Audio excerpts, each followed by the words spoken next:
drafts alone tell us that with what they're drafting here. So it's fun to see that. But yeah, the band's finishing up: Andromeda, Bubbles, Midas, Fate, Cthulhu Font, and Magnus. So we do see the Elephant Band there. Maybe it was banned the first game, Very likely. but no. We also got a Behemoth, a Swiftblade, and a Doctor Repulsor so far on the Hellborn side. And, well, normally both Swiftblade and Behemoth are in the suicide lane nowadays, Mm-hmm. but obviously only one of them can do so. Unless they wanted to go for a double melee suicide, but I don't see that happening. So I'm not entirely sure how they are going to lane this. If this might be a Doctor Repulsor in the forest, you usually don't want to do that versus an offensive jungler as the Parasite because it's so easily to counter, seeing as you're usually low HP on Doctor Repulsor, seeing as you have to tank the creeps yourself. But what other options do they currently have? I mean, Behemoth in the secondary support role, but I have never seen what you got played at. And I'm not sure if he wants to actually try to play Behemoth one of the first times in a competitive game of just seeing that dominating performance from Oscar. Mm-hmm. Yeah, it would be hard to believe that. That is true, though. Yeah, so maybe we're gonna try to. I don't know. Yeah. We'll see what they end up with here, actually, because you're all right. That's it. With what they have already, it seems like that Oscar would not be playing the Behemoth this time around. But Yeah, there is the Nymphora right click that could mean that they are going for Dr. Pulsar and Nymphora in the mid lane. Never mind Aluna. It is. Oh, they could still pick up the Nymphora. Wouldn't be optimal now, I think, but it is the option at least. mm-hmm. Usually Dr. Repulsor, or after Dr. Repulsor got nerfed with the range, down from 500 to 450, you don't see her in dual lanes as much as before. Normally she could be running dual lanes in the mid versus heroes like Pebbles and stuff, but nowadays you don't see that anymore. Yeah. Not as much as your go-to. The final pick for Reason, though. Well, there we go. Going to be Lodestone here. Coming out there with the Deadwood just before that, of course. So some good initiation and catch and quick burst, obviously. Ooh, Salamon being right-clicked. I was going to say that would be really interesting with the lineup, but Tempest is indeed the final pick for Complexity. So Oscar is going to play... No. Who? What? Fuzzy Sloth? What? I don't know. What are they doing here? Okay. They are... I don't know how they're laning it. Maybe... No. I mean, in normal cases, I would say that the offensive dual lane would be alright, like Luna, Swiftblade, offensive.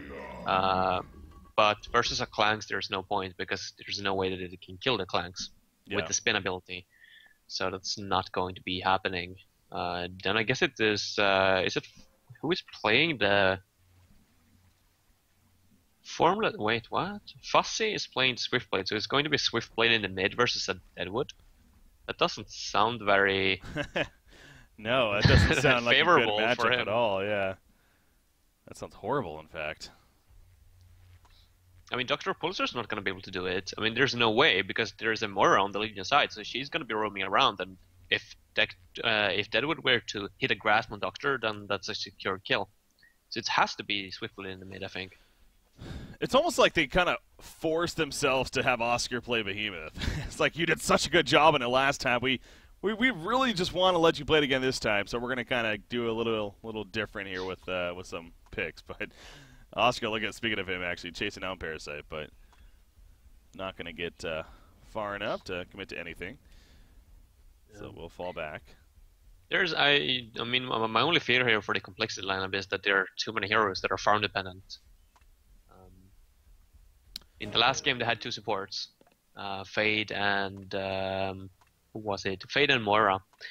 So Behemoth got his pull key relatively early, so did Midas, and of course Darkly they had some way to farm, even though they didn't have too much of a map presence, or what's it called? They didn't have too much place to farm, at least during the early game when Recent Gaming took over their side.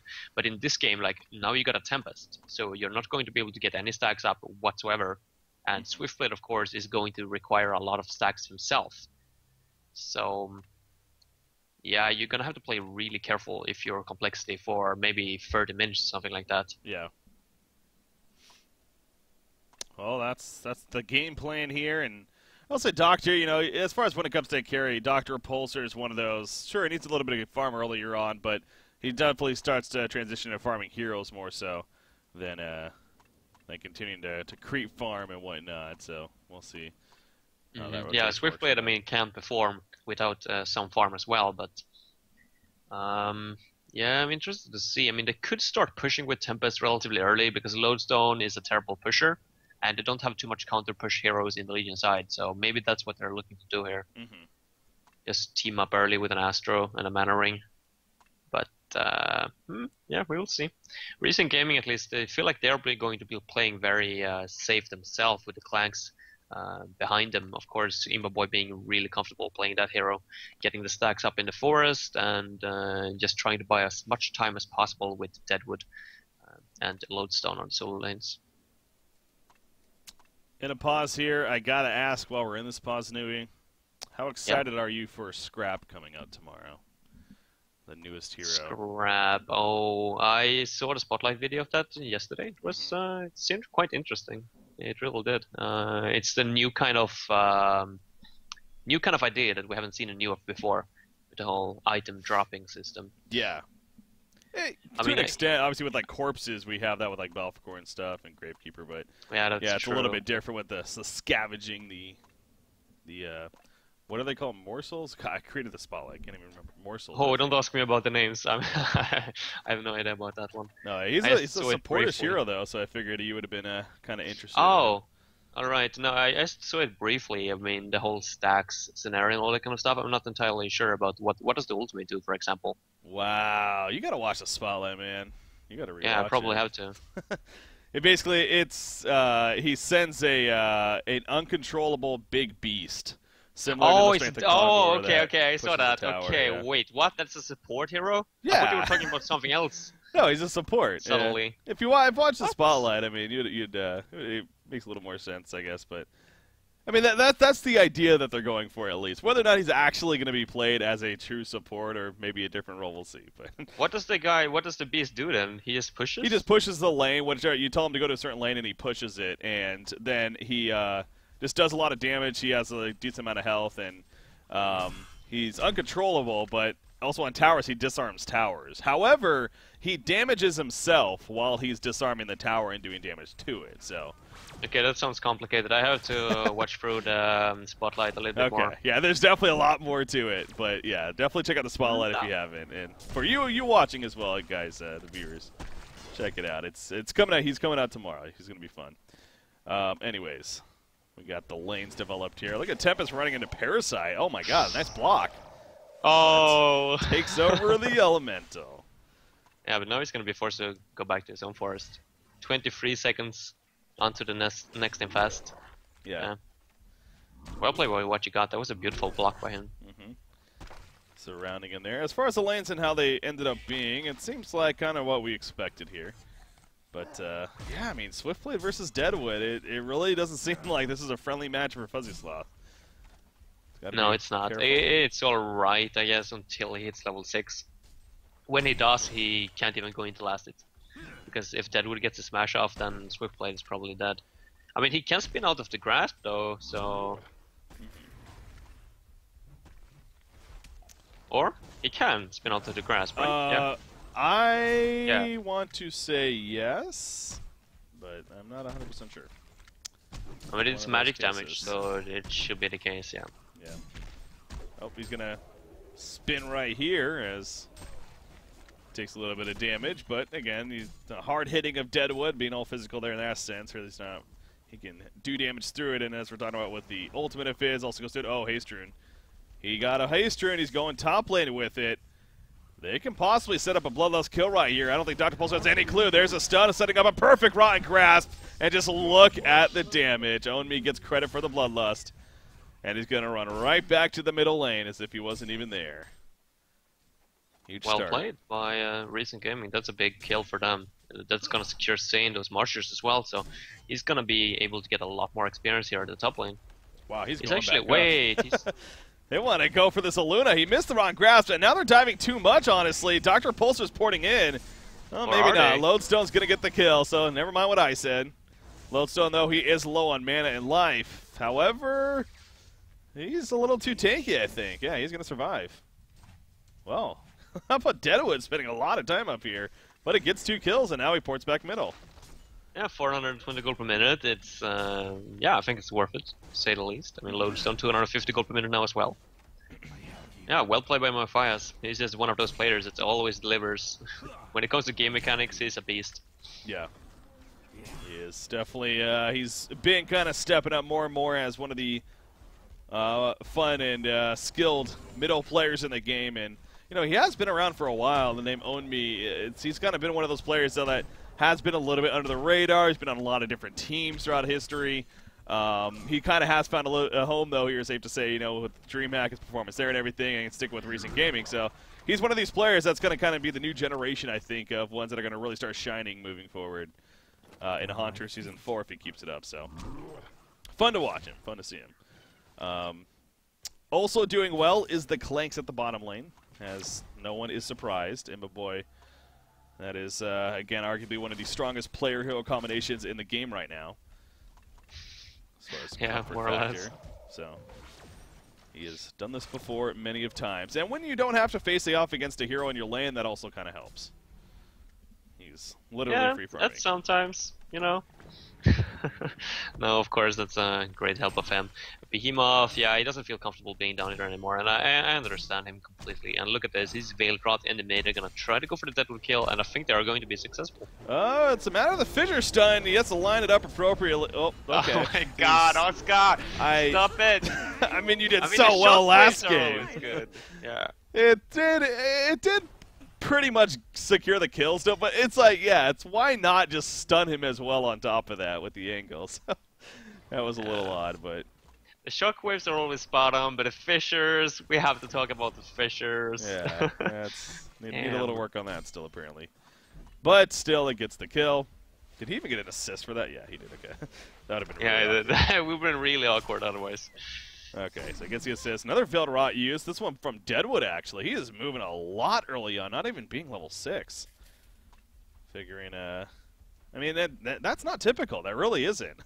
Deadwood would usually wait till level 6 to start moving around. I mean, granted, the first one was because he happened to RNG a little bit on his side with rune control. He got a haste rune, but even now, he's porting top lane with a Veiled Rot, and this time, though, it's not going to work. He's going to fall back here.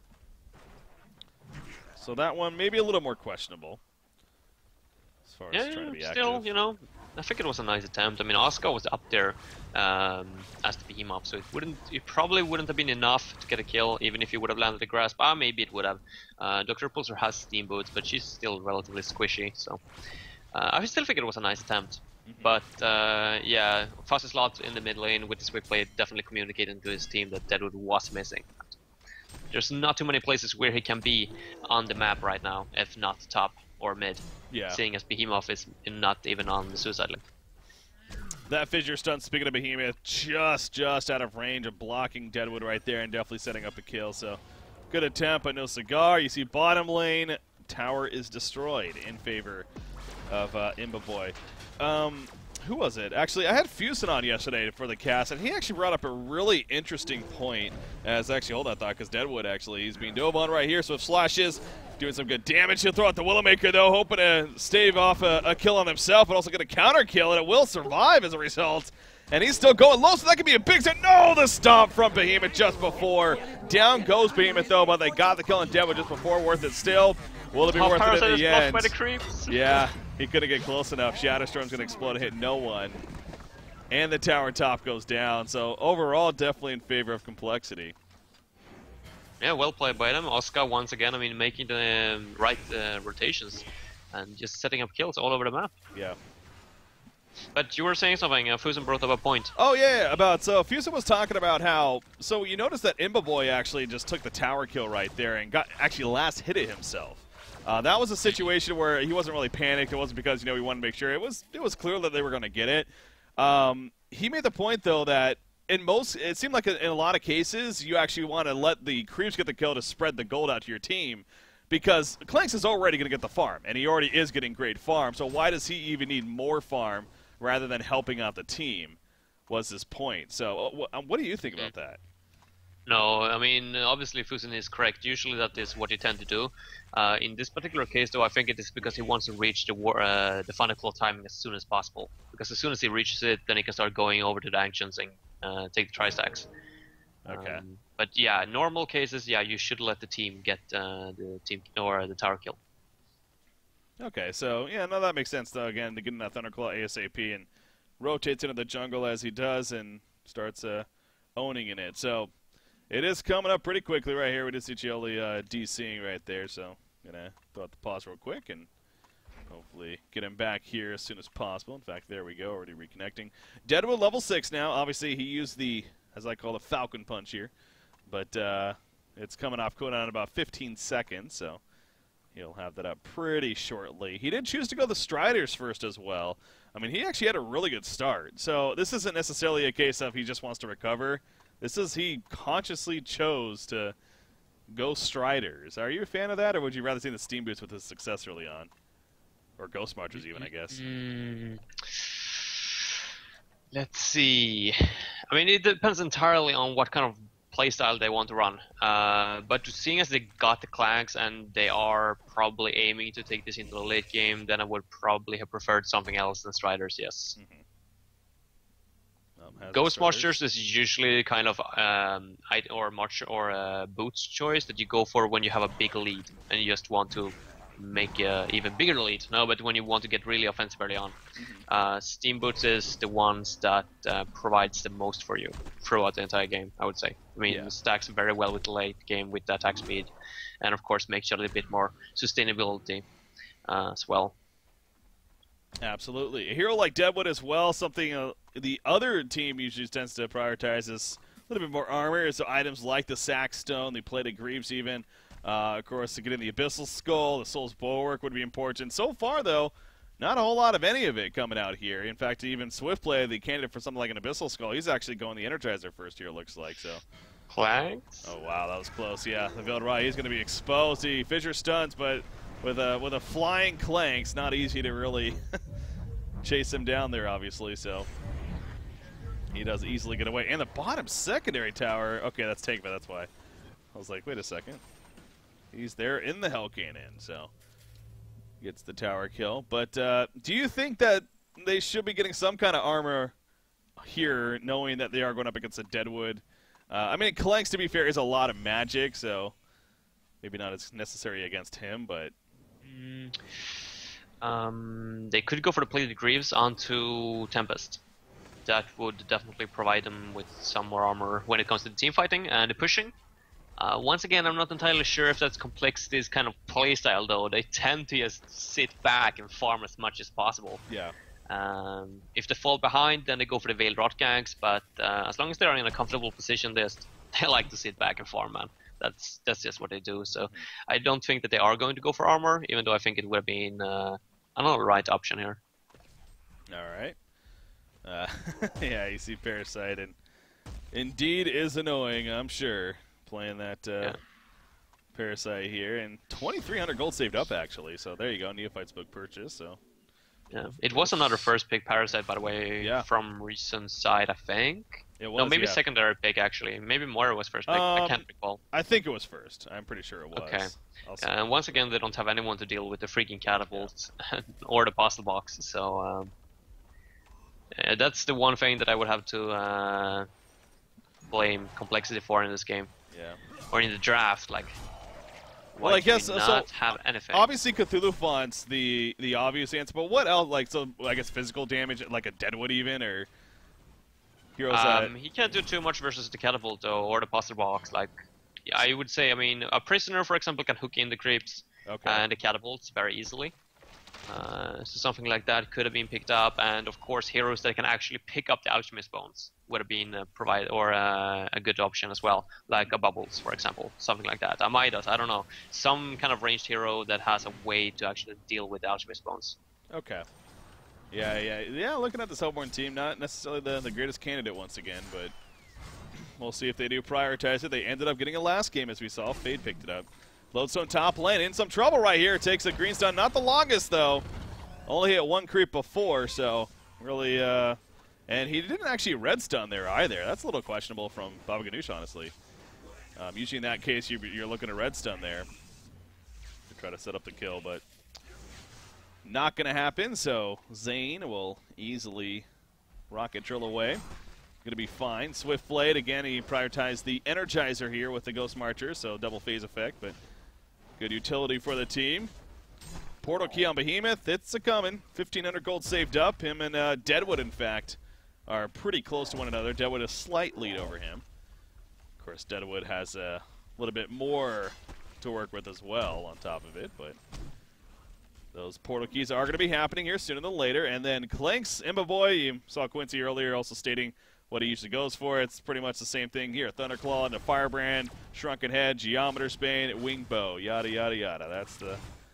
That's the routine, and it's worked so well many times. Yeah, look at this, by the way. Lodestone jumping up here, or going up here.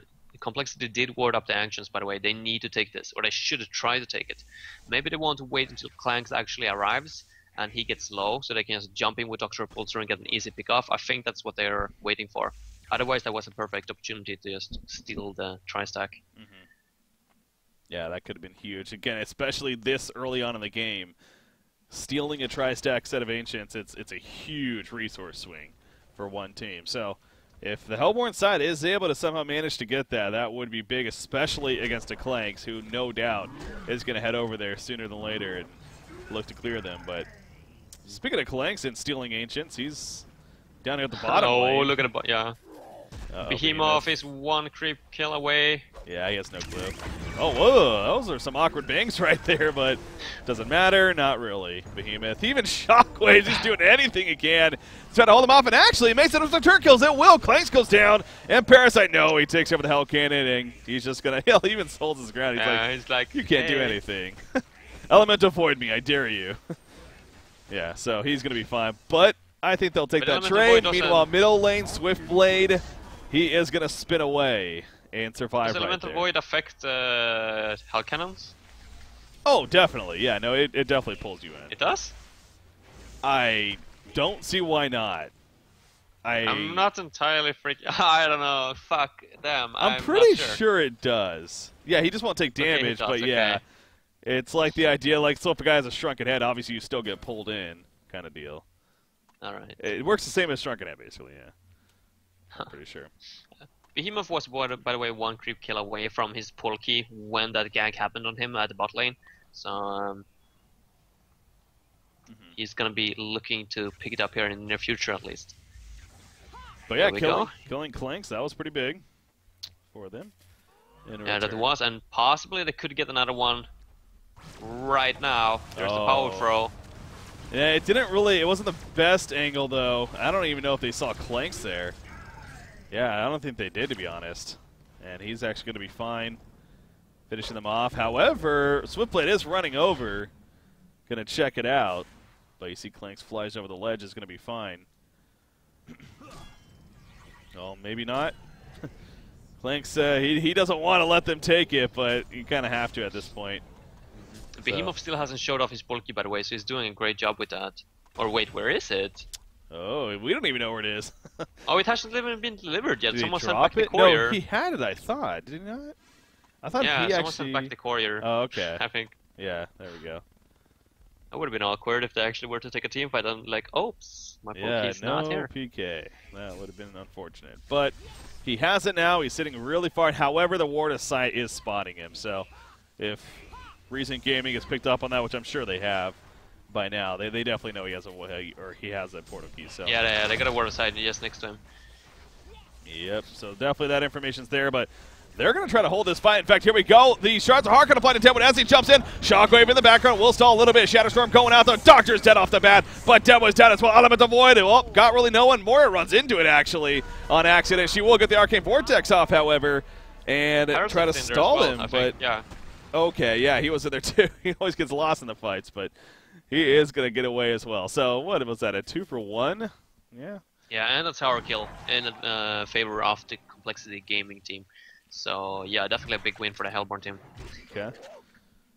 Yeah, I mean that jump was a little bit ballsy by Deadwood once again. I mean he got Strider, so he's very vulnerable. He cannot take or withstand a lot of damage. So sure, they got a Doctor Pulsar kill, but the rest of his team, I mean, suffered big time for it. Yeah. Icon of the Goddess is going to be finished on Formless after that fight too. So of course no charges on it just yet, but the idea to start putting them on.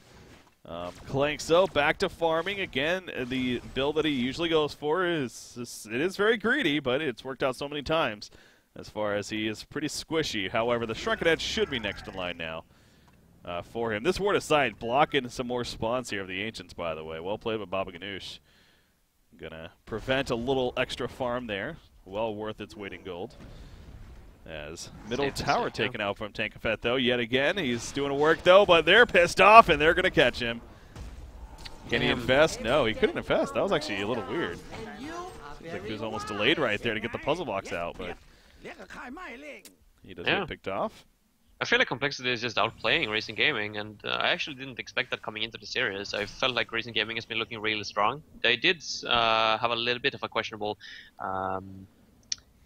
series versus Sync Esports, where it looked relatively easy for Sync, but other than that, they've been looking very strong in these group stage matches. And but now Complexity Gaming making a strong statement for, well, tomorrow, especially when they're going to face each other once again. I mean, Recent Gaming is going to have a lot of respect if Complexity actually were to be able to take this serious. Yeah. 2-0, and yeah, Mora took.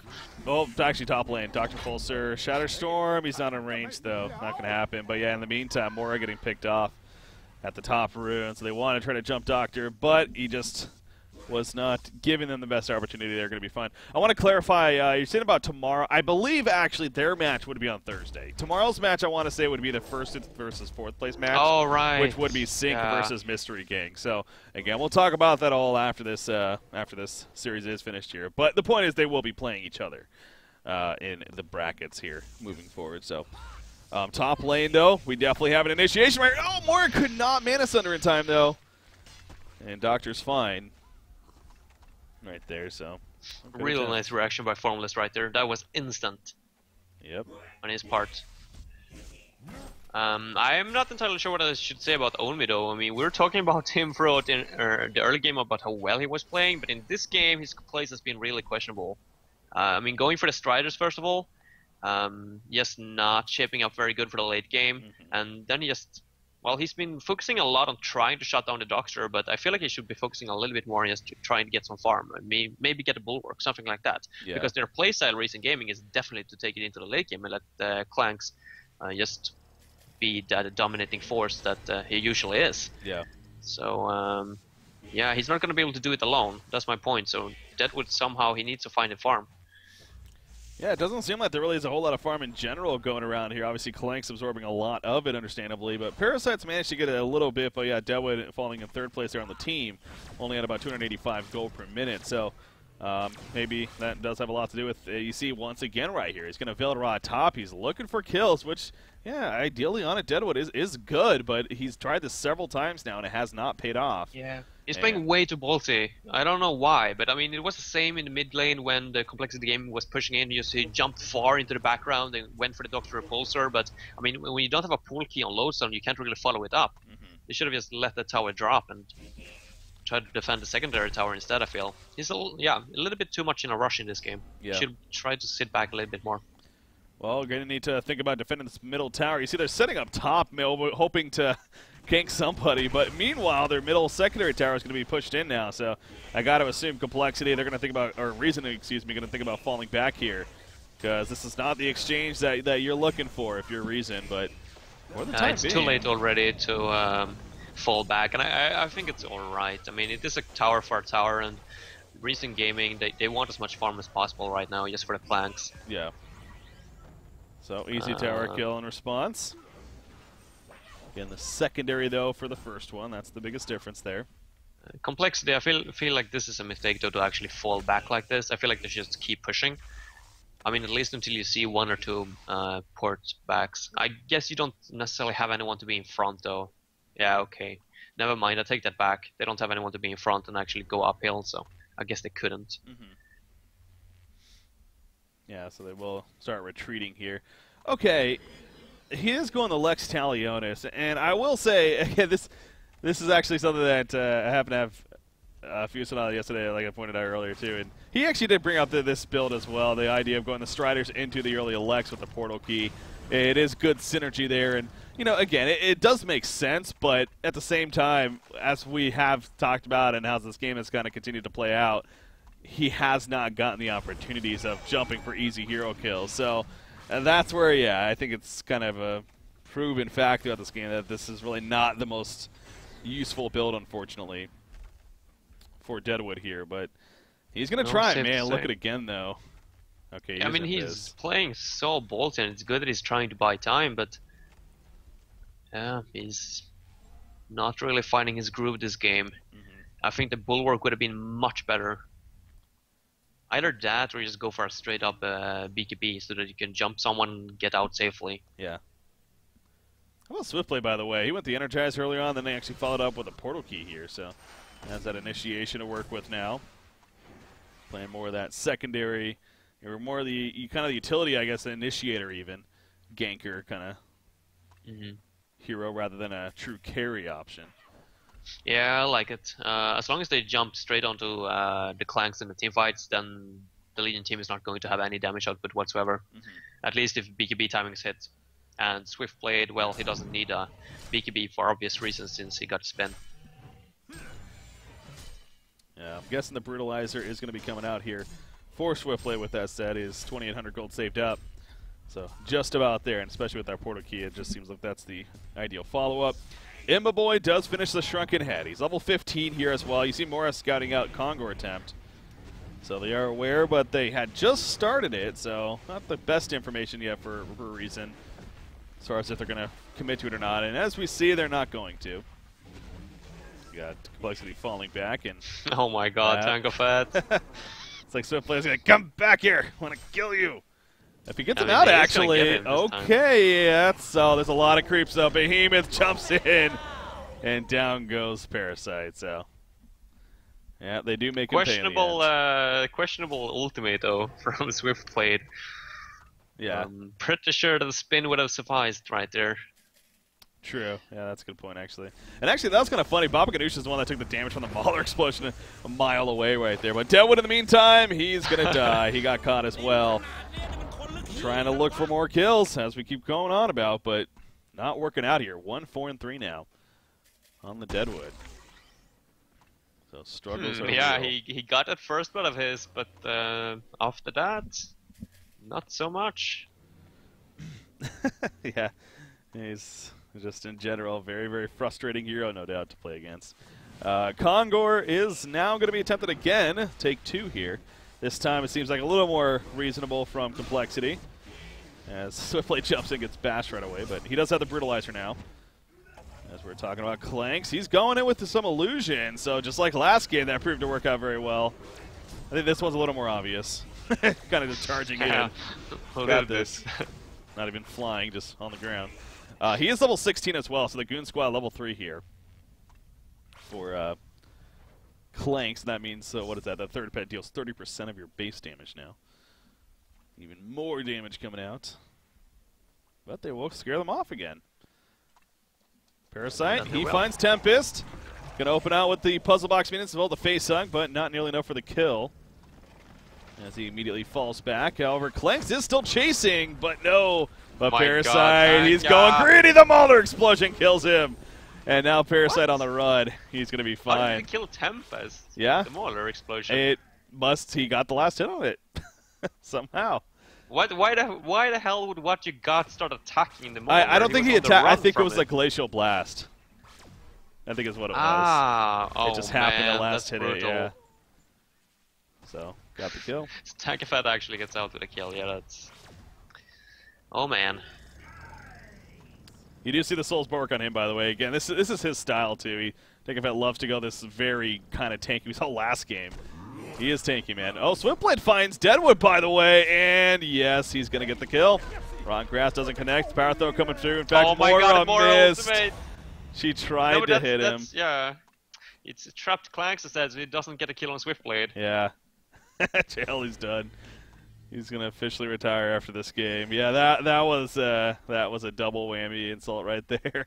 Not only helped, not only missed the ultimate, but then look caught at the his top teammate. lane. Here and we now go. Clank, that was a huge shockwave. So many creeps around, and you just saw the damage right there on a Clanks. Well, Complexity, they're just getting kill after kill after kill now, and they kind of have found some good momentum, a nice groove here. In game 2. It is still Clanks, though. It is Clanks, that's true. And he is the leading gold per minute in this game, without a doubt. 465 gold per minute. Yeah, still But, Clanks. yeah, once again, he cannot do it alone. And, I mean, usually when you play the Clanks, you want some kind of, like, Astro, you want Storm Spirits, something like that to actually keep him alive in the team fights. Because I think the Dr. Repulsor just finished up the sheepstick. It's coming here in the courier. No, are you kidding me? He goes for a freaking nullstone. Why would he go sheepstick? I mean, this guy, come on. That is a little interesting, actually, yeah. I mean, it does have decent use against Deadwood and Parasite, and actually they're going to try to chase down Parasite to get him on the Hell Cannon. And that shouldn't be a kill. Yep. Well, they don't need Alchemist Bones, apparently. They've been able to deal with it here as this game has progressed. Swiftblade, pull keys, the new Parasite counter. Yeah. So you're really against the Snowstone? You don't like it? No, I don't. Not at all. It's way too defensive. You already got the icon to provide you with the stats, and you got 8 charges. Like, why do you need anything else? Like, even if Doctor or if Deadwood and Parasite were to jump on a Doctor Repulsor, they have used so much. Yeah. And the rest of his or the team or rest of no. And Doctor Repulsor is not going to be in front of the team fight. He can just position himself a little bit further back if he actually feels the pressure from Deadwood Parasite. I think it's really stupid. I think that if they had a sheepstick, they could have more or less just closed out the game now. That was kind of odd because of he did actually have the Blessed Orb and a Mana Tube, I'm pretty sure. Yeah, he did. Or yeah, he did, so that makes sense. Yeah, and obviously, so you think that, it's like, oh yeah, sheepstick, and then yeah, he turned that into the Sustainer and eventually the Nullstone, so kind of throwing us all for a loop right there. I wonder if it, same thing for the other team even, but, well, yeah, he has a Nullstone though, and he also has a token now on top of that, so speed of defensive here. He is feeling pretty good about staying alive. The scenario was bound to happen. It was quite obvious that the Complexity were going to get a Congo kill in the near future, seeing as they are at such an advantage. And once again at the top lane. Wow. I mean, look at that. That's ridiculous, the damage, man. These shockwaves, he's finding just the best opportunities. But at the same time, I mean, I know it's hindsight, it's easy to say, but I feel like Clanks has been caught in like 3 big creep packs now. He has. And it's backfired every time. It's just something you have to think about. That Behemoth could possibly jump you at any second with all those creeps nearby, so. Yes. Yeah, I mean, you're pushing it that far up without any vision whatsoever. I mean, what do you really expect? I mean, same thing would have happened if Dr. Repulsor just jumped in. I mean, then you would have been dead as well. Yeah. Look at Deadwood. He's still up here, actually. He's sitting around hoping that somebody kind of runs past this ward aside and it gets him a free kill, but we see that's not going to be the case. Everyone's already over here, and they're already going to be pushing. So Onmi, unfortunately, again, just can't really get anything. He's still remaining with the same kills and assists as he was at like 10 minutes into this game. And 5 deaths now later, too. So top tower, it's going to fall pretty easily here. That'll be not the last one. The bottom secondary is still up, but they're going to work their way over there eventually, I'm sure. Hellflower now going to be in the works for Dr. Repulsor, speaking of his follow-up. Swiftblade also, hell, he has a Firebrand now. Fuzzy Sloth is. Again, he started out as this kind of initiation, ganking aggressive hero, but hell, if he's able to get the farm and transition into even a hard carry now, that's definitely very possible still. 6-0 on free. Impressive stats for Swiftblade that went up versus Deadwood in a 1-versus-1 in the mid.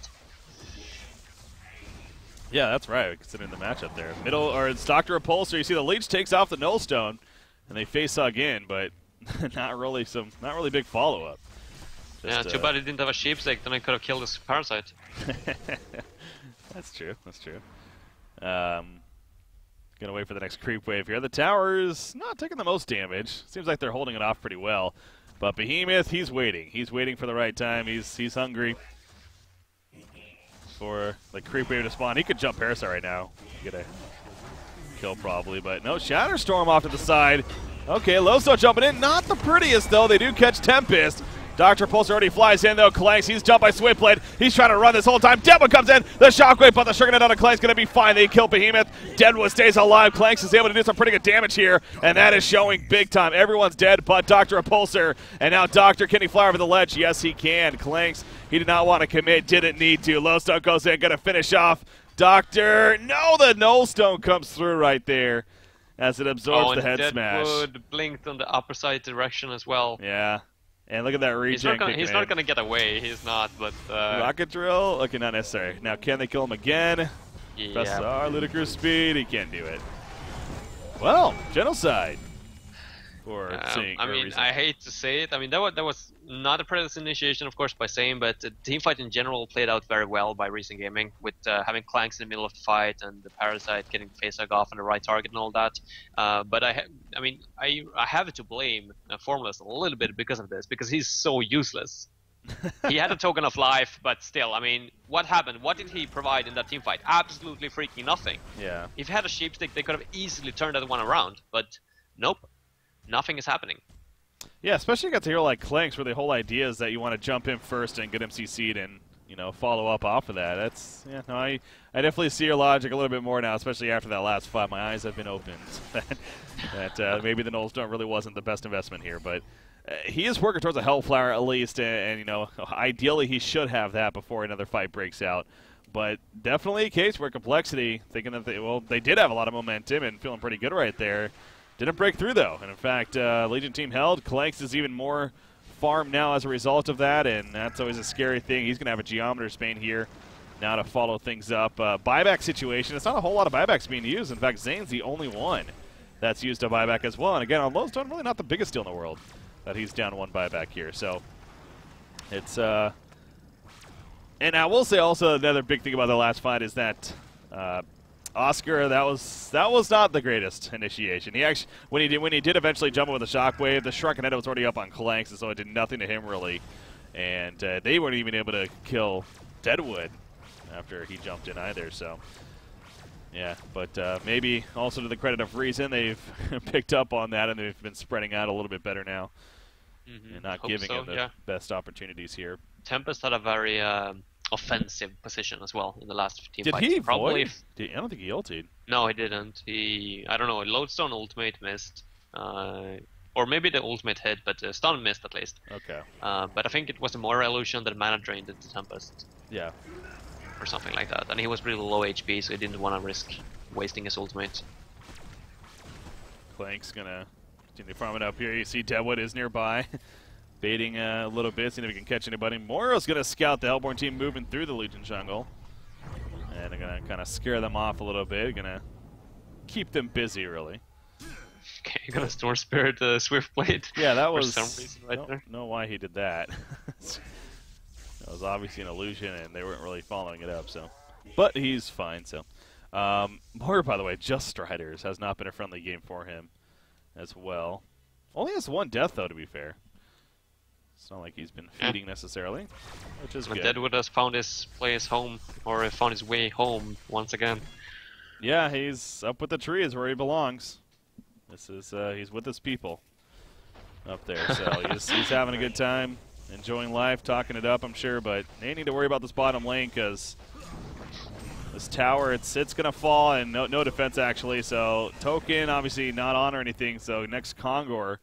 Very likely, and I think that would be a third Kongor this. Yeah, no, it would be the second one. It would be a second Kongor this game. So, but another token, I'm sure, going to be waiting on here for Complexity.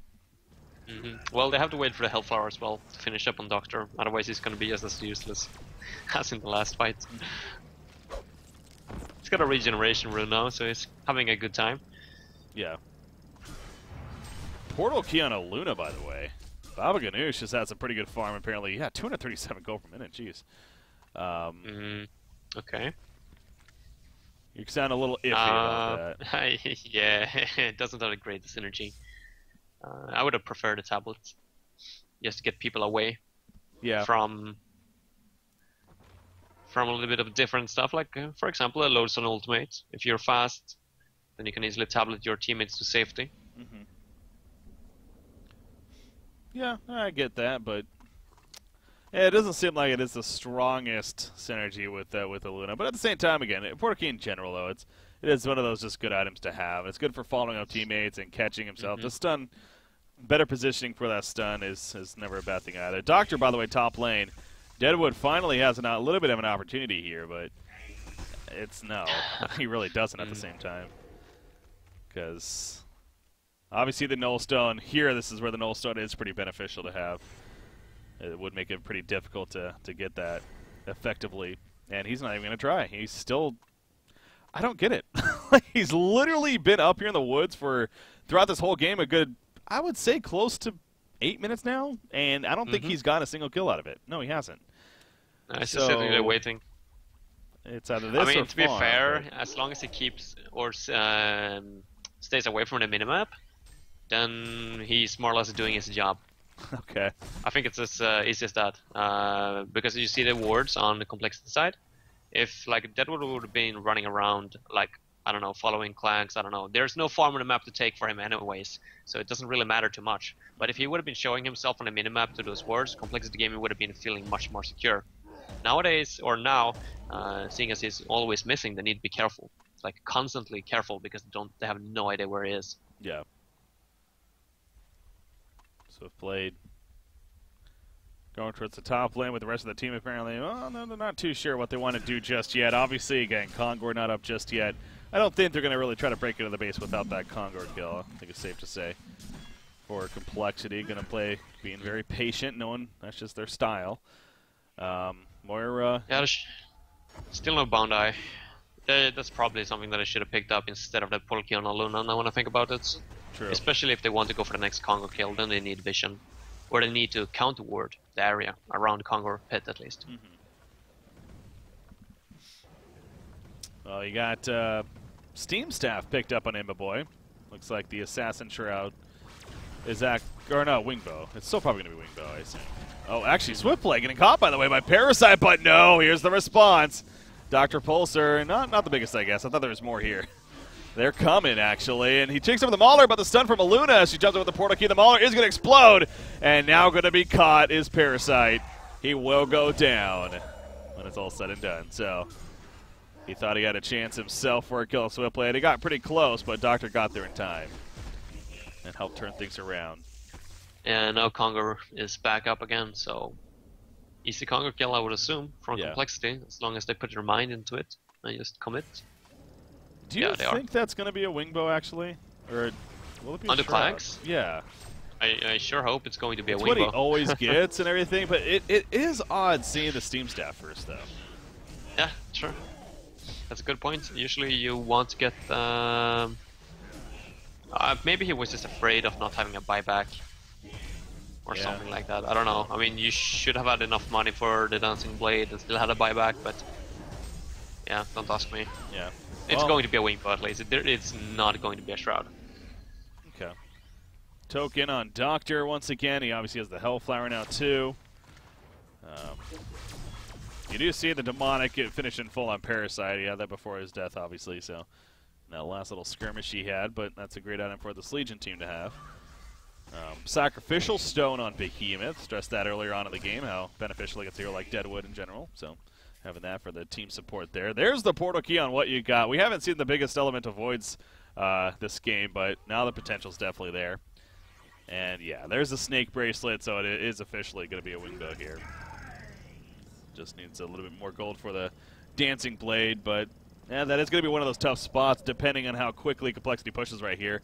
Will he just invest into it, or will he really try to save up for that buyback is the question. I mean, having the Snake Bracelet does give him the evasion effect, which is nice, so maybe he will just be fine sitting with this for now, but... yeah, probably. I would probably play it a little bit safer and just had a buyback rather than a Wingbow. Yeah.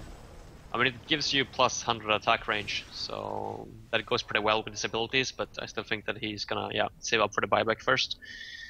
No Portkey onto either Parasite nor Mora, so they're going to have a troublesome time actually cancelling that Tempest ultimate. Yeah, Well, Deadwood does the log would cancel it, right? I believe so. Or no, it does not.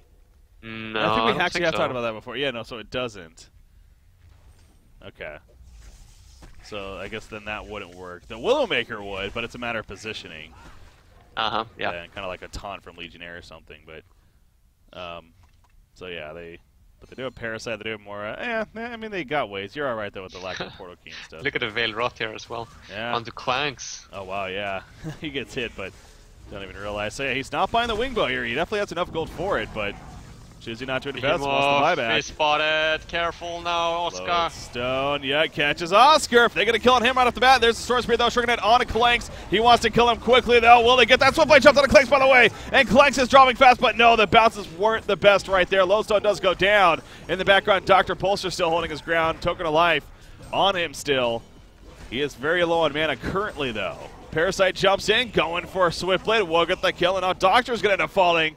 So they hold once again here on the Legion side. And Doctor, unless Storm Spirit, that's not going to matter. He goes down, and I don't think he should be able to get away right here again. Yeah, nice Rotten Cross immediately, and he will fall. So another beautiful kill. I gotta say that must have been the most awkward place to ever take a team fight. I mean, literally off the map.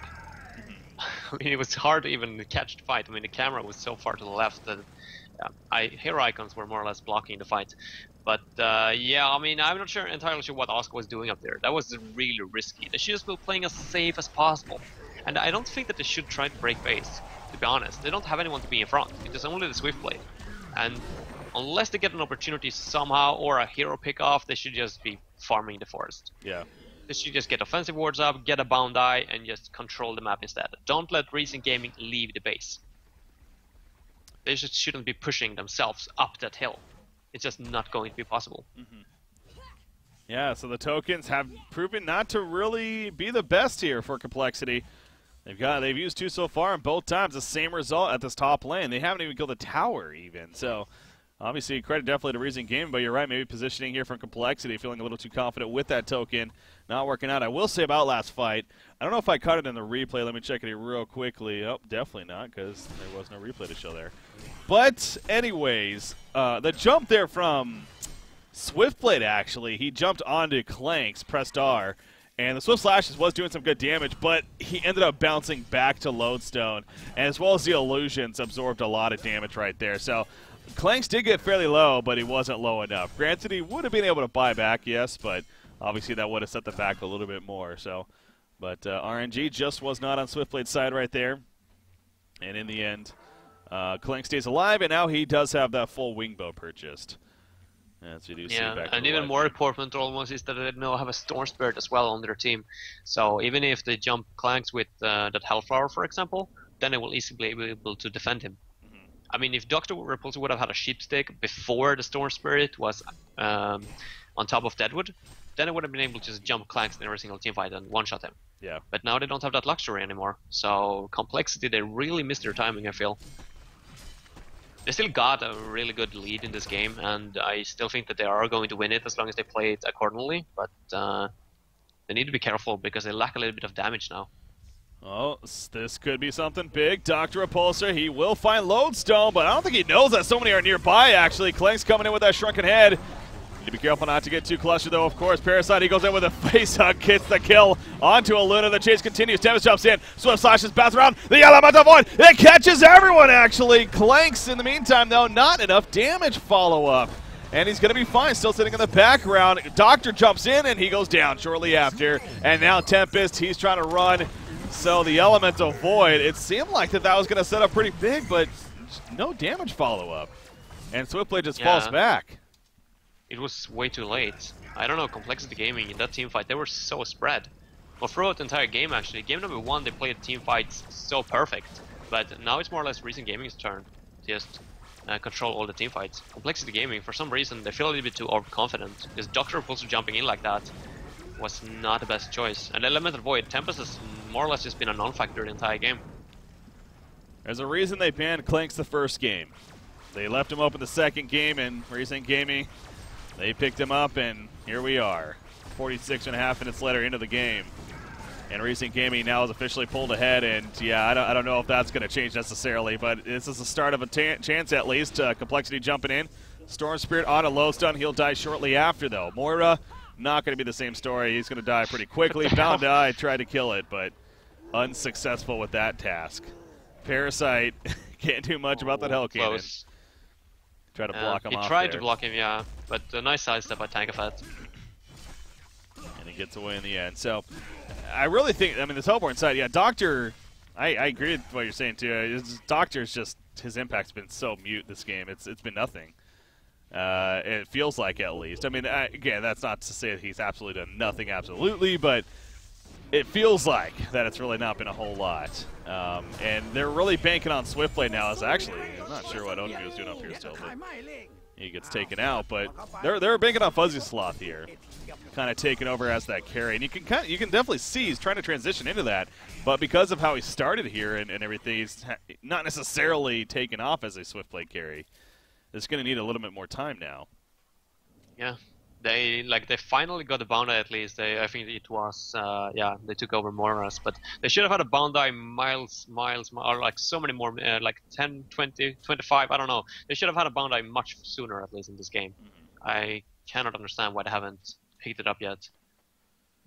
They should just try to control the map and get pickoffs. I mean, they got a freaking Swiftblade with a pull key, a Behemoth that we can see like deals tons and tons of damage on Clanks, like even able to one-shot him at times. And then we got Dr. Repulso, of course, can fly all across the entire map, but still, like, yeah, for some reason they are too focused on team fighting instead of pickups. Yeah. There we go, the Shroud, by the way, on two Clanks. So he has a follow-up, yeah, obviously went the Wingbow first, but now is in that luxury state where he can afford things like an Assassin Shroud and eventual Genjiro here, I'm sure. Again, has enough gold for it, but probably going to save up at least for one of those two buybacks here. These are just Tempest Illusions that are here, but yeah, Clank's not often again. He gets this high up there in the GPM charts and this scary and loses the game, so it still is honestly a game that any team can win, but it does reasons they've won the last couple of fights right here, and Complexity's now tried even close to 3 times of really trying to break into the base, and again have been unsuccessful with it. So, and you already have the racks now down bottom in favor of Recent Gaming here, and Clanks is pushing out the top lane now, almost as if they may be thinking about trying to push up here. Legion gets their courier killed with an illusion. Yeah, I guess so. Tempest doing work there with the illusion. So, well played, Micro King indeed. 4,000 gold saved up on Fuzzy Sloth. What does he need to get, you think? Is it this Savage Mace here? Yeah, Savage Mace could be, yeah, definitely. Okay. When I look at the board, I think the Savage Mace makes a lot of sense. What other options are there currently? I mean, he already got a Portkey, so he doesn't need a Shroud. I don't think that a Wingbow himself would be too much of a good investment. Of course, he's not going to be able to stand up versus the Clanks, and he can still get Hellflower by the Lodestone. No, I think Savage Mace, yeah, he needs to go for something that deals damage. Look at Onmi, by the way, in the enemy base. Like, he's just strolling around here. They actually have the courier scouting something nearby, but yeah, try to find him. Not going to happen, though. Tempest is I mean, Onmi knows that obviously Tempest is here. He has the ward of sight and everything, but he couldn't get a solo kill. I don't think, at least. So choosing not to even try for it. Yeah, the courier's going to come back. So yeah, they know that Deadwood has been up there quite a bit. Trying to find him. Unable to do so, though, here. Double damage on Clanks, by the way. Definitely not looking to pick a fight right now. Oh, never mind. Just wore off. There's the Savage on Swiftblade officially in his inventory. So has a lot of raw damage coming out. And again, if he gets the lucky bounce, this could be something. Meanwhile, wow, Clanks is going to be jumped and killed actually. Behemoth leading the way with that. And Clanks being dead. Now he buys back immediately. He's trying to fly back in. Down goes Oscar. Make it a 1-for-1. Doctor flying out. They know that he bought back, so obviously they're in full retreat mode, but he was still very far away. I don't think Complexity needed to fall back as quickly as they did right there, but playing it very safe, I guess. Yeah, true.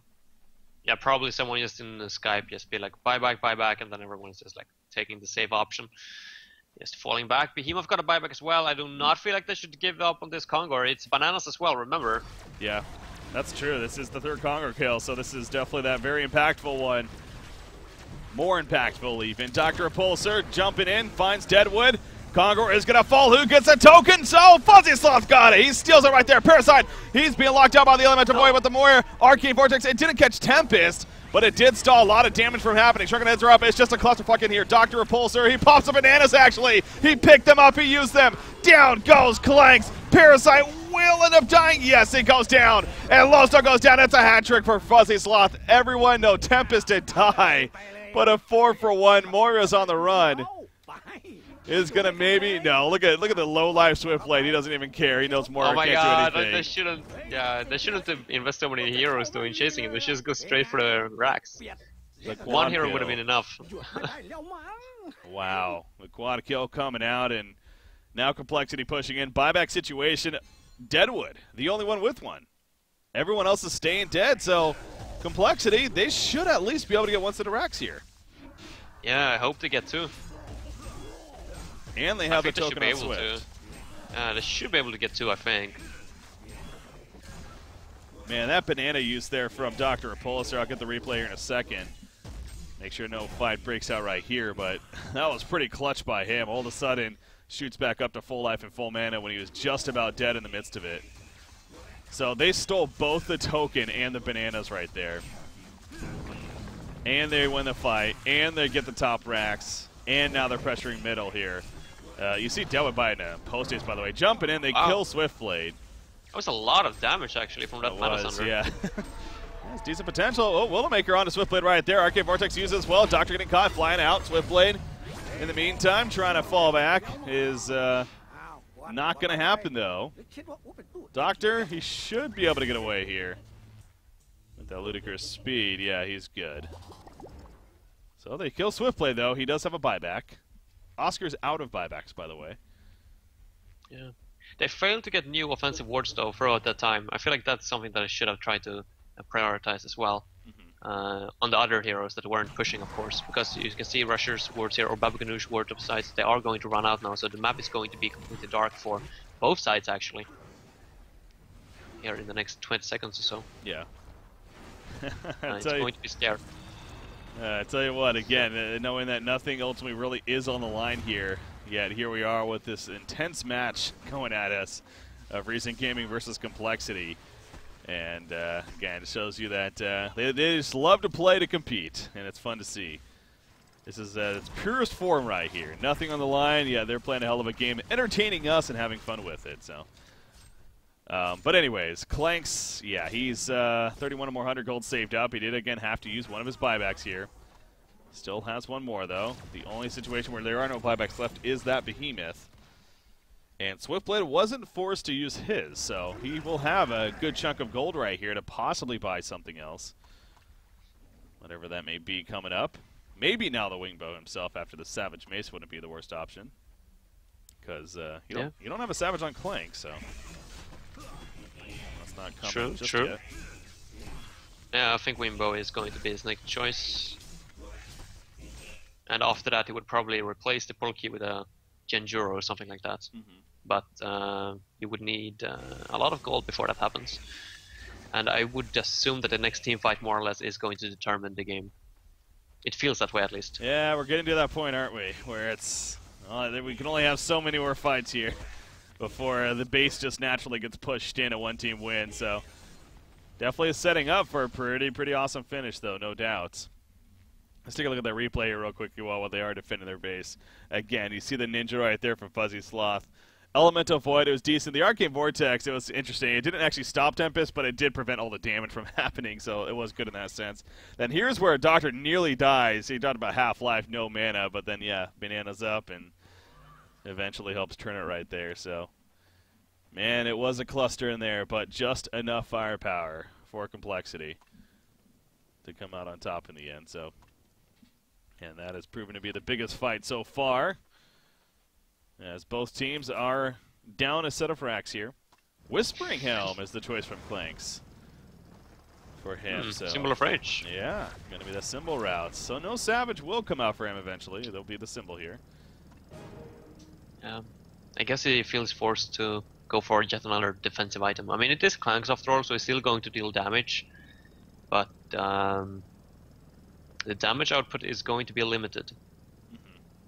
It is the fact that the Hellborn team got the superior initiation. So as long as they jump onto Clanks, like, they can limit his damage.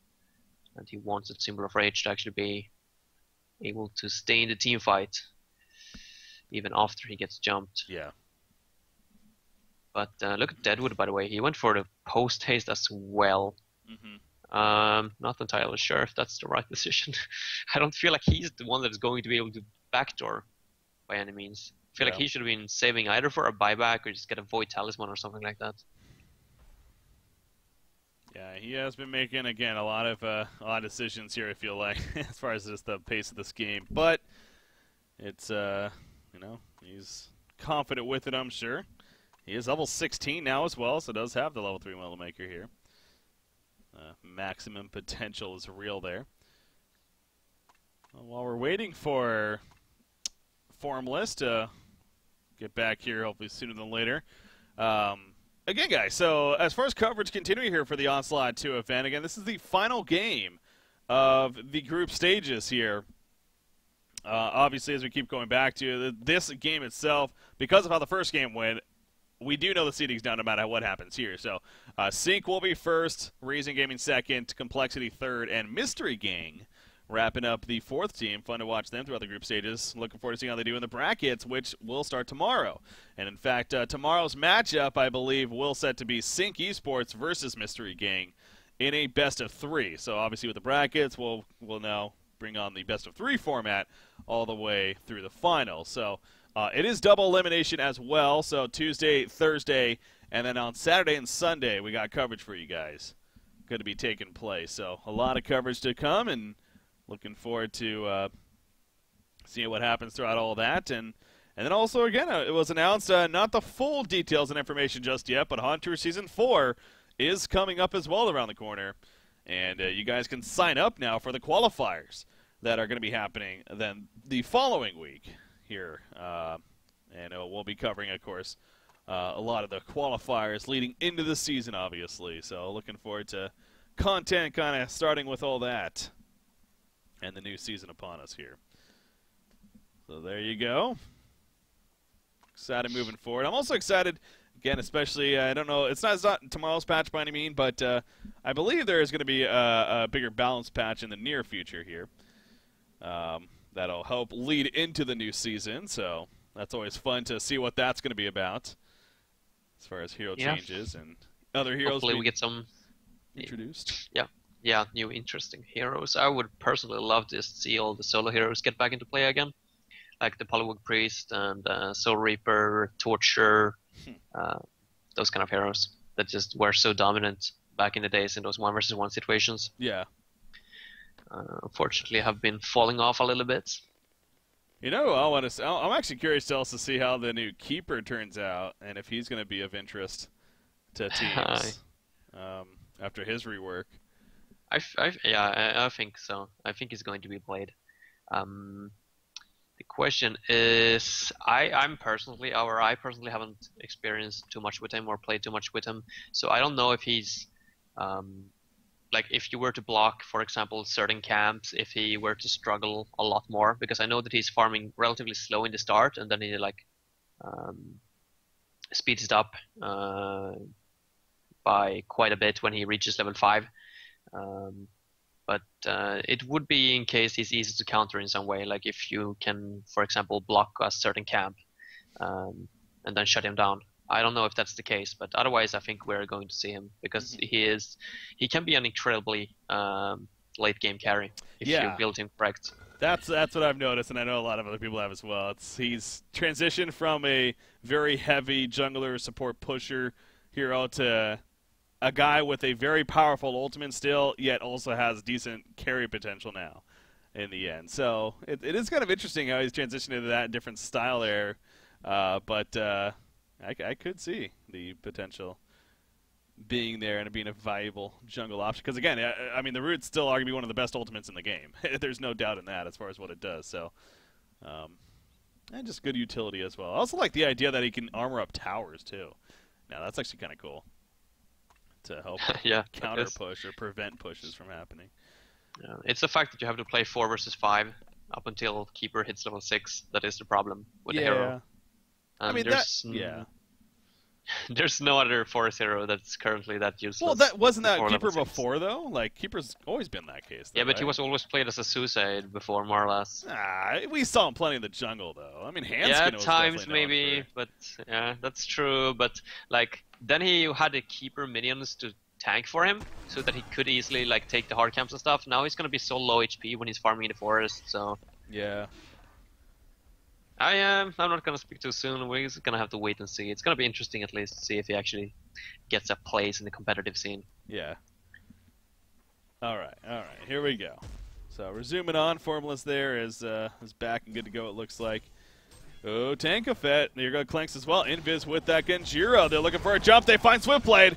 That's a big target. If they can get the follow-up damage, Clanks comes in with that Goon Squad applying a lot of right clicks. Swiftblade playing very defensively from the bat or off the bat. He's dropping a half-life. Behemoth in the meantime, no Shockwave just hit. It comes down for the Storm Spirit. Shockwaves, not really the most damage, though. So with him dead, he does not have a buyback, remember. And this is a chance, if any, for now recent game to actually break through Complexity's base.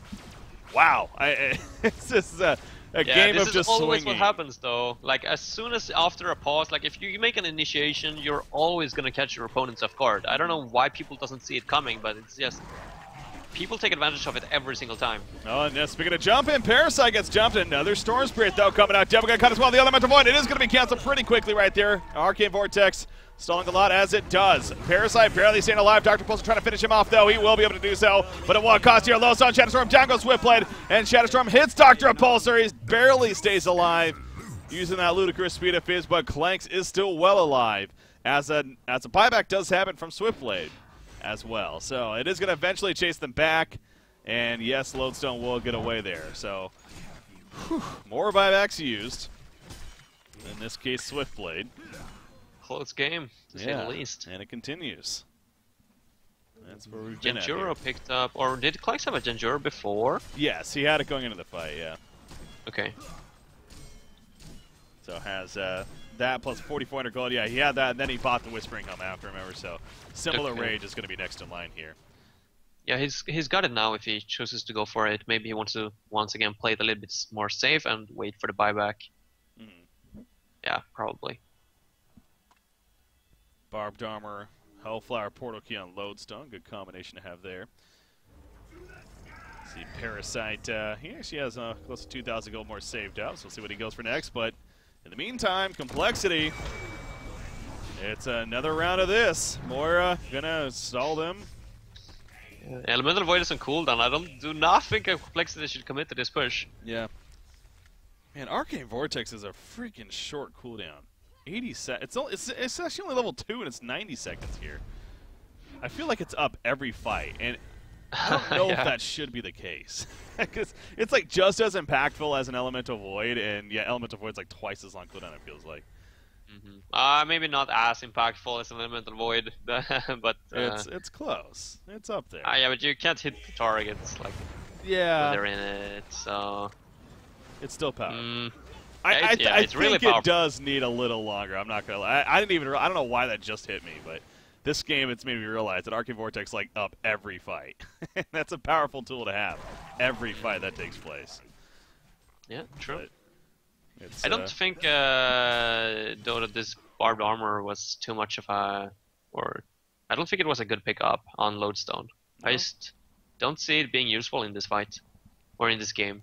Like, who's he going to be using it towards? I guess the Swiftblade, but usually in team fights he's up in the Swift Slashes, and of course it's not going to affect him in that case.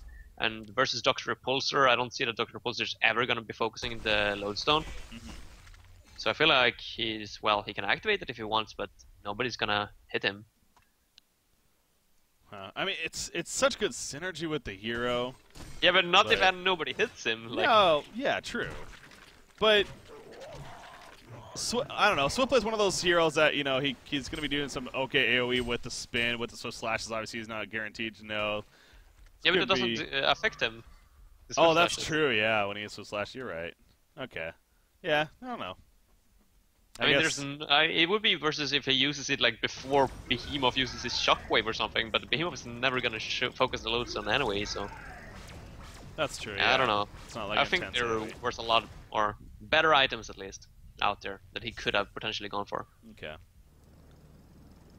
There we go, though. A game of team fights that are sticking together here. Spell Shards, by the way, finished on Behemoth. Yeah, actually goes Spell Shards this time. Yeah, I like that one. He does have mana for the double Shockwave this time, though. Seeing as he got the Sacrificial Stone up and running and Storm Spirit. Oh boy. Oh, he jumps him, but he popped against Jiro as he did. Now the Stricken Head in response, and Behemoth's going to go down. Meanwhile, the supporting cast also cut off the reinforcements from Complexity right there. So Behemoth is dead. He's staying dead. And I got the idea right there. I mean, they had the war decided that was a good jump chance, but it was a great response from Reason Gaming at the same time. Swiftblade, in the meantime, he's spinning away. Parasite's not going to chase, and will infest the puzzle box minion. Well, it was a little bit of a Jolo, though, I think. I don't necessarily feel like they need to take those kind of commitments. Or like go Jolo like that. I mean, as long as they play it safe, they just need to get pickoffs. Yeah. They shouldn't engage in pure 5 versus 5 fights. He went a little further than his teammates could as well, and that's obviously a mistake too. By the time Doctor even got there, it was obviously way too late, and not, again, just a good reaction too from Flanks. No problem, they're going to right away, really. And a return in there. You got more. She's going to keep them occupied in their base while they do Kongor. Well played.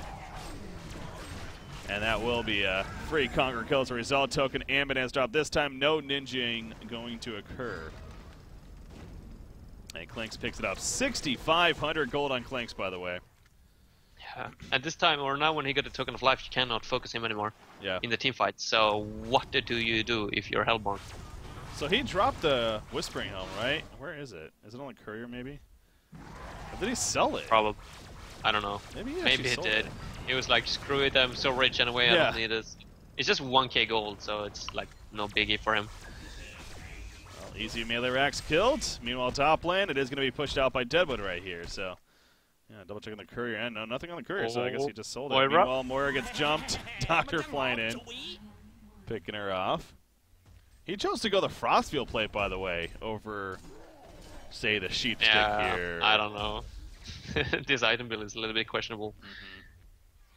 I mean, they got 3 melee heroes, so I understand the reasoning behind it, but I still think that as long as they focus Clanks, they win the game. Yeah. Or, I mean, that's the only focus that they should have. They might not necessarily win the game if they focus Clanks, but I feel like no matter what, you should go all in on Clanks and just hope for the best. I really feel like he also should have built more of a right-click threat. We've seen that sometimes with Doctor Repulsors, that they kind of transition into that as the game gets later on, and I think this is definitely one of those games where the idea, you know, sit with the Hellflower, maybe get something like a Savage Mace even yourself,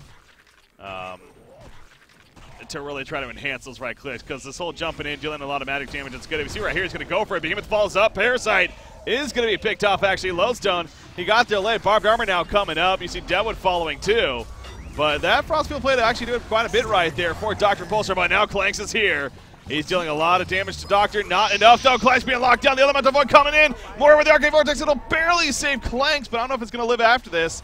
Again, he does have a token, remember, so even if he does die, the Wingbow evasions are kicking in. Swift slashes up, bouncing around. Clanks staying alive, finally going down. Coming right back up, though. Will he be able to do this? Parasite, he did end up falling, and Clanks now has to run away. Yeah, Parasite couldn't use the bananas the whole time. Now he popped back, too, to come back in. Now Luna is going to be picked off. Moira goes down. Clanks is still alive. Deadwood jumping back in. Dr. Repulsor, though, he's feeling the survivability. 38 charges now on that icon. That is huge. The Sacrificer's run is going down the Hellborn side, or the tower. Someone's going to have to port back. Oh, wow, you're right. Yeah, the tower is going to end up falling. You see Tempest getting back. He's going to hold it at least. I mean, do they have posts? No, it's not going to matter. Do they have anything on Behemoth post days? No. I really feel like they should try to get another set of racks here, but it's so difficult. Yeah, I guess they don't have any choice. They can't.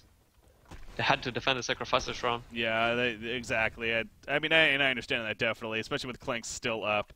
It would have been a very risky move, and this is still a very winnable game for both teams right now. So I don't think you don't need to do that whole all-in kind of style of play, and just be safe with it instead. Wow, talk about a change of decision there from Clanks. I don't know if I agree with that, especially now when Tempest is gonna have a Restoration Stone. I feel like you need a little bit more survivability almost. I don't know. I mean, he doesn't deal the most of damage, but. Why isn't Tempest buying the Restoration Stone though? Come on! What you got? Yeah, well, he has more than enough gold for you, right? Obviously, buyback on his mind too, but I think he actually still would have enough for buyback, honestly. Yeah, I think so too. There we go. Yeah. He definitely does. Oh, and then he sells it. No, he sold it. What the hell? Didn't he have enough for the buyback? He must have had it. 2.1k is enough at level 20. He just bought the pattern. Well, no, he definitely has enough. So I don't know what he's doing, honestly. But hey, he's holding on for some reason.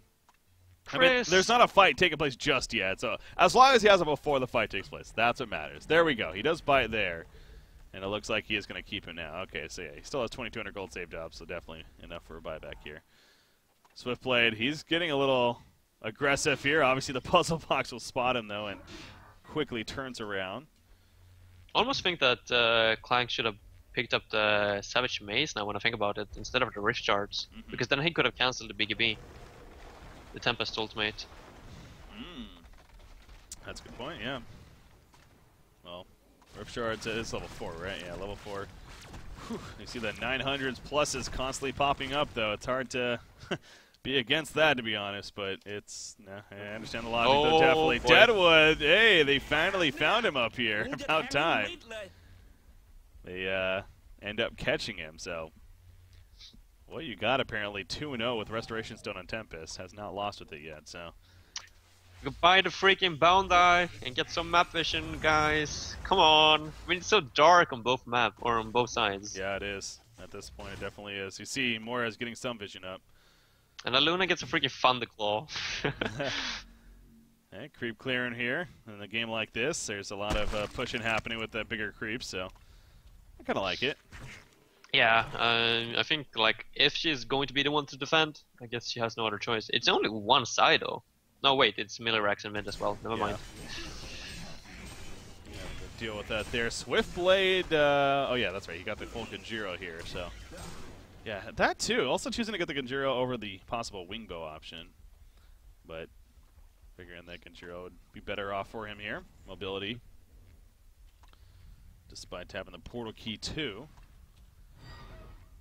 Talk about Dr. Repulsor, another 3,600 gold, but again, I think we've almost been, I've kind of almost forgot about his charges he's had, and hey, he's up to 40 charges now on that Icon of the Goddess. I mean, that is big. And we did see last fight too, especially with the Frostfield play. I mean, he's bulky. He's hard to kill. He went a very defensive build here, and obviously it's working out in that aspect. So sure, he may not be doing as much damage or as much crowd control as he could have been, but he is still a crazy amount of charges. Yeah. It's probably the highest we've seen in a competitive game. I wouldn't be surprised if it was at least. It's up I mean, there. 40 is freaking insane. That is definitely mid-war status coming out here, so Parasite, he's going to be pretty aggressive here and look around. Again, had a word of sight for information, but wants to get that Wild Hunter. But nearly 70 minutes into this game now. Kongor, I guess Kongor level 5 is going to be something. A.k.a. the 5th Kongor. So it's one of those games. Yeah, 5th Kongor. Damn. That's also something we don't see often, but... 20 minutes back, or 25 minutes back actually, I was like, okay, next fight is probably going to decide a game. And now we are here 25 minutes later, and both teams are still, well, sitting in base waiting for something to happen. More or less the Kongor spawn. It out. Yeah, that's going to be the big key, obviously. So we've had several pretty big Kongor moments this game. And I'm sure the next one going to possibly be the most entertaining / the game decider even at this point. I don't get why people or the teams right now ain't like trying to secure control over the Kongor pit though. It's always like when Kongor spawns, then people are trying to get wards up. Like, why don't like get wards up and running now so that you're all set when it actually spawns? Yeah, the map is pretty dark still for both teams, so if anything, maybe just a little scared on that and not wanting to risk too much here, so. Yeah, but the Hellborn team sees the Clanks, like, and as long as they see the Clanks, they don't have to be afraid of leaving their base. Yeah. Because the Legion team knows that, like, they cannot accomplish anything with the remaining 4 heroes if they don't have Clanks next to them. Because the Doctor of Pulse is just going to catch them. Mm-hmm. He can fly throughout the entire map at this point. And they're going to set up at the top. Is this going to be the kill? He got a buyback, though, but... This is big. Here we go. Just look at the shockwave. That is ridiculous. So many insane. creeps. The spell shards on top, and down goes Clank. So he does have a buyback, as you pointed out. But that's definitely an opening Complexity was looking for right there. They're going for the throne, though, on the other side, I think. Oh, boy. Yeah, no, they're going to have to fall back, definitely. Deadwood and Parasite. Parasite just showing himself right now. Are they racing this? Do they have TPs? They have post-haste. I think that the Hellborn or Legion team should commit with Parasite at least a little bit more than he is. Yeah. He got a buyback, right? Yeah, he's got 1 buyback on Parasite. He should just commit 100%. Clank's just bought back That too, point. so that is the final Yeah. buyback used now. I feel like Parasite should have committed more, and then they should have used the Clanks buyback, because now they didn't get anything out of the Clanks buyback. They just... yeah, I don't know. Look at the tower at the Sacrificial Shrine. It's 1 auto attack away from dying right there, so. Maybe, like, And there you go. deny it? Nope. Nope. Yeah, at that point you might as well have, but oh well. It's 500 bonus gold for everyone in every team. Like, that's a lot. That actually is a good amount, yeah. Even in this late game stage, so yeah, you could definitely argue that would have been the best decision there, but he doesn't. And down goes the tower. You see they're scouting. They're trying to find Deadwood over here, but they got the couriers. Charged hammer on a Luna now. Okay. That's that 4,700 gold or 4,900 gold. That's a lot of gold investing into a. But I guess they want something to creep clear with. Yeah, I mean, Aluna got more gold per minute than Oscar now, so he's getting up there in the numbers. Just because he's the only one taking any farm at this point. Go for the Kongor. Yeah. Where's the Word of Sight? There's 1. That's a defensive Word of Sight, though. That's not going to display much. Or it's not going to help them if they actually commit to Kongor kill. They're still going to need another one on the left side. Complexity versus Reason have had an 82.5-minute game before. It's the longest on record. It's it could be possible to break it this game. That'd be about 9 minutes from now. So here we go with Kongor. And this is not even going to be remotely contested. This is going to be an easy Kongor kill for Complexity. So to have the 5th Kongor kill to be so easily killed with Hellborn, that's the advantage. Yeah. I mean, recent gaming, they waited for so long. Or, I mean, they were sitting in the base, so they're just going all in on the fact that Complexity overcommits. I mean, that's the only explanation for why they haven't been moving for the last 5 minutes then, if they weren't going to contest Kongor. Look at the freaking courier status over here at the Hellborn side. Yeah, they got the scouting. Let's bring it No, out. wait, that's the, oh my god, that's Legion's courier. Wait, where? With the Over puzzle here, box. it is. You're right. Look at that. The They're gonna puzzle go for the box. back door. Oh, They're in the boy. base. They're going, come on, go for it, Are boys. they really going to post-haste? Yeah, they're all sitting back here. Now, Lowstone doesn't have post-haste. Clanks does. Moira does not. Who the hell has post-haste? Deadwood, Clanks, and Parasite. Okay. They're gonna use it after they defend racks. Okay. Or after they defend the base. They need 1 or 2 boy. pickups, I think. Oh, boy. This is going to be interesting. The What just Hellborn happened now? team, they fall back. They didn't like Oh it my for god, whatever reason. Complexity, you freaking bitches. Yeah, that would have really been something right there. But you can tell Moira was ready to stop them, too, with the Arcane Vortex from TPing back. That would have been epic. But, no, they, man, if they spot this courier eventually, that's going to be huge. That's going to be huge. But for now, they still don't know it's there. And going to keep pushing out the lanes. I guess they didn't like how pushed out that bottom lane was, so they decided to fall back with it. But the strategy continues. I wonder whose puzzle box is that even? Is it Clanks's probably? Yeah, I would assume so. Yeah. It is his courier at least, so. Yeah, again, he's not necessarily controlling it and sharing the control, I'm sure, but probably is the one that bought it here. Out of buybacks now anyway, so. Speaking of that, I mean, we've already mentioned Behemoth obviously has been out of buybacks. Token on Behemoth, by the way. Definitely a case of just full inventories, though. Guess they figured it made sense for him to pick it up. Luna currently holds the bananas. May not use it in the end. Whew. So, another Behemoth kind of pushing out the bottom lane as they're pushing mid this time. So this time it seems like, oh, Regenerate also on Dr. Repulsor. He's going to let it wear off, though.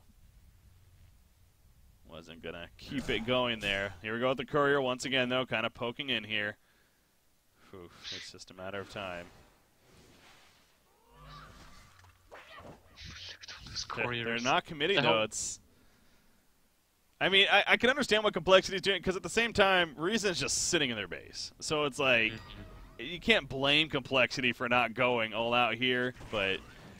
Oh, there we go, actually. Parasite, not the greatest jump initially. They will get the Hellfire off, though. Parasite, Storm Spirit in the air. Meanwhile, Swift Flashes. Deadwood's dead just like that. He's not buying back. Oh, they're going for the back door. Back door is happening. Back door from Clanks. Yeah, here he goes. Another TP coming in as well. I don't know who it is. Will they be able to stop the TPs? Moira, she's coming in with the illusion. She has to try to stop them. No, a couple TPs happen. Swiftblade, he's not TPing, though. The Elemental Void and Lockdown Clanks. No, we didn't get the real Clanks. The real Clanks beating on the Shrine. Parasite here as well.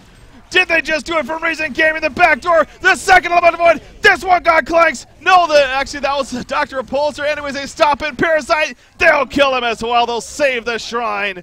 And now they're going to push themselves. Clank stays dead. That could very likely be the game just like that. Wow, what an attempt right there. It was beautiful. But it was not to be in the end, it looks like. Although Swiftblade gets picked off. Buy back Swiftblade. Come on. Yes, he does. He does? Okay, yeah, he buys back immediately.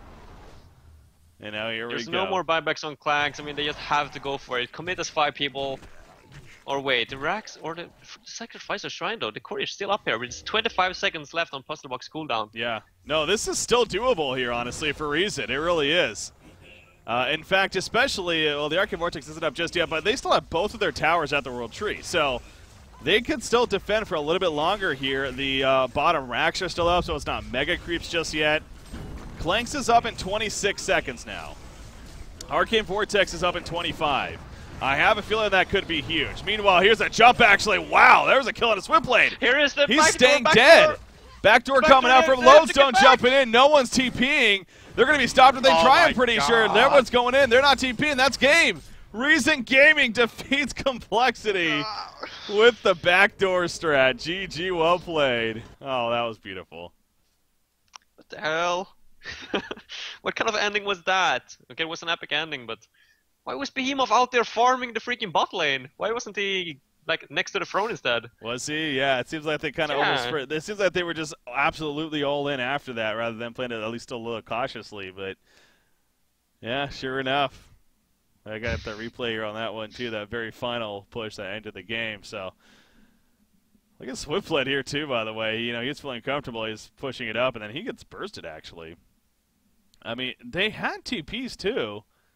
Well, Behemoth did, but as you said, he was bottom. You're right. And he didn't TP back either. Sometimes no, he did. Wait, no, he canceled it. What? He actually used his post haste, but then he moved after that. I'm pretty sure he actually misclicked. Ah, damn. I don't know if he would have been able to hold off Lodestone, to be fair, ultimately, but that's unfortunate. Whatever happened there. Something stopped him, though.